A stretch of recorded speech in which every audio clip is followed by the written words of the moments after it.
The team arrived in New Zealand and first headed off on a harbour cruise to get the feel of the main city, Auckland, before heading off to Real Estate Institute New Zealand for a welcome from their chair of the board, Dame Roseanne Mayo.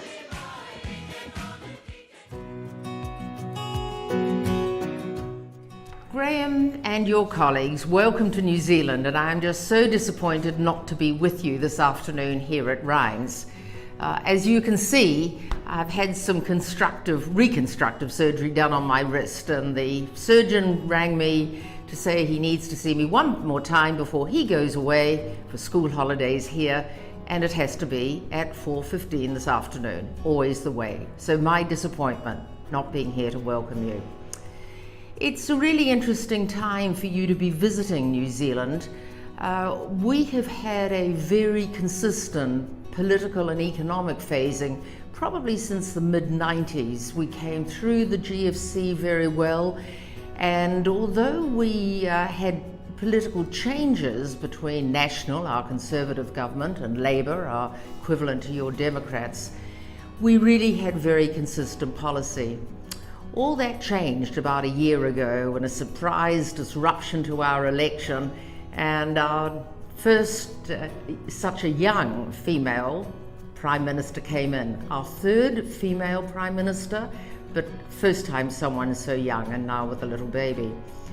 It's a coalition with a centre-left and an environmental Green Party, and we are really seeing, although we have a consistency pretty much in economic policy, there are a number of changes going on in terms of their sense of social responsibility, which have some flow-on effects.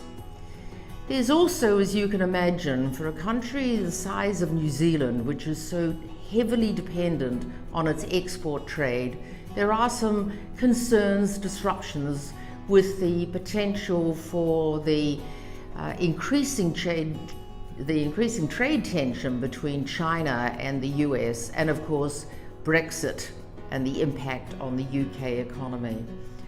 Being small and being agile, we're in a position to exploit these opportunities, but it is still somewhat disruptive.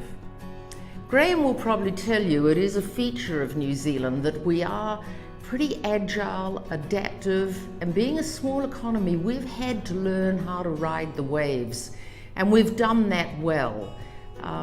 I say this as a very proud New Zealander, but someone who also follows a lot of international economics. We do have a resilience which comes forward not just in the way we approach agricultural trade, but also in our innovation market. We're very proud as New Zealanders. You'll see over the next week or so how beautiful this country is and how proud we are of our environment. The Real Estate Institute has got a lot to talk to you, and I know Bindi will be talking to you about our particular developments recently in data, in membership activities, and in advocacy. Political advocacy is important for us, particularly as a time like this, as I said, where there are quite a number of changes being made in the property management sector, and also some implications for overseas buyers. We have traditionally had a very liberal approach to overseas buyers buying property in New Zealand. That is being clamped down on. And similarly, higher standards of performance are being sought from landlords, and personally I applaud that too. We're a voluntary membership organisation. Until about 10 years ago, the Real Estate Institute was its own regulatory body and membership was compulsory. All of that changed, and that was the time where some independent directors such as me joined the board. And we're incredibly proud that having gone from being a compulsory membership organisation to a voluntary organisation, we have still kept our membership level at about 97% of the total available market. Quite remarkable. I don't know any other stats like that. Bindi and her team, who you'll meet, are doing a very, very fine job. We're very proud of them, and the board is really delighted with the continued progress we're making in areas of data, as I said, and I'm sure you'll find that interesting to hear more about. I'm due to retire in a couple of months after about 8 years here in the Real Estate Institute. I'm one of the 3 independent directors, but we have some great new directors joining the board. So again, welcome, have a wonderful time in New Zealand, and again, my apologies that I can't be there with you. Thank you very much, Graeme. The CEO and executive team of REINZ briefed the group on the real estate scene in New Zealand and provided an environment to mix and mingle and learn more about New Zealand real estate.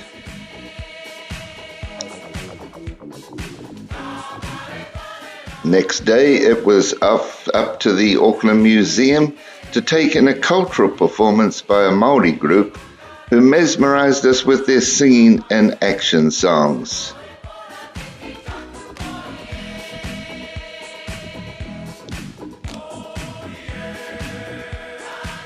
That evening, we were briefed by the American Chamber of Commerce and Auckland Tourism, who gave us a great overview of doing business in New Zealand and the ease of doing so. Next day was a full day at Barfoot and Thompson, a local real estate company, and the group were treated to an information-packed day visiting their head office and 2 branch offices.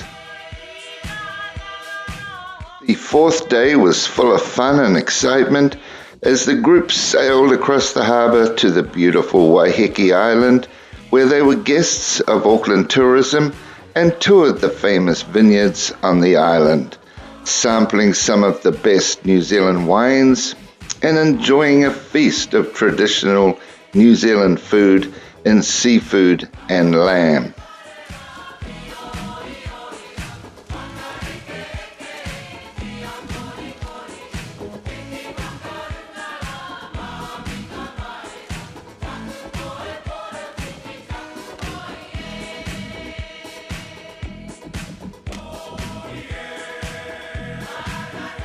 The group on the last night in Auckland wined and dined high above the city in the Sky Tower and had a great time along with their 2 favorite waiters.